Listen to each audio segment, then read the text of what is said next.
تبلیغی جماعت کا جو سالانہ اجتماع ہوتا ہے، ایک صاحب گئے ان کے پاس۔ مفتی منیب الرحمان صاحب بریلوی مسلک کے بہت بڑے ترجمان ہیں، تو انہوں نے رائے بینڈ اجتماع کے چندے کا نظام اور اس کے نظم و ضبط کی تعریف کی ہے۔ میں آپ کو سناتا ہوں، چلیں یہ دیکھتے ہیں ویڈیو۔ تبلیغی جماعت کا جو سالانہ اجتماع ہوتا ہے،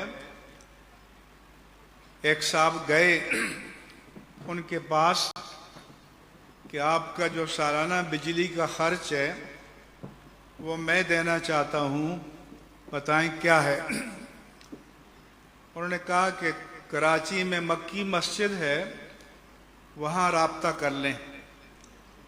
جب وہ لاہور سے کراچی گیا مکی مسجد میں اور بتایا کہ میں تبلیغی جماعت کے مرکز کا سالانہ بجلی کا سارا خرچ اپنے ذمے لینا چاہتا ہوں، تو انہوں نے کہا کہ یہ ہمارے پاس 55 بندوں کی لسٹ پہلے ہے، 56واں نمبر آپ اپنا لکھوا لو، قرآن دازی کریں گے جس کا نمبر آ گیا۔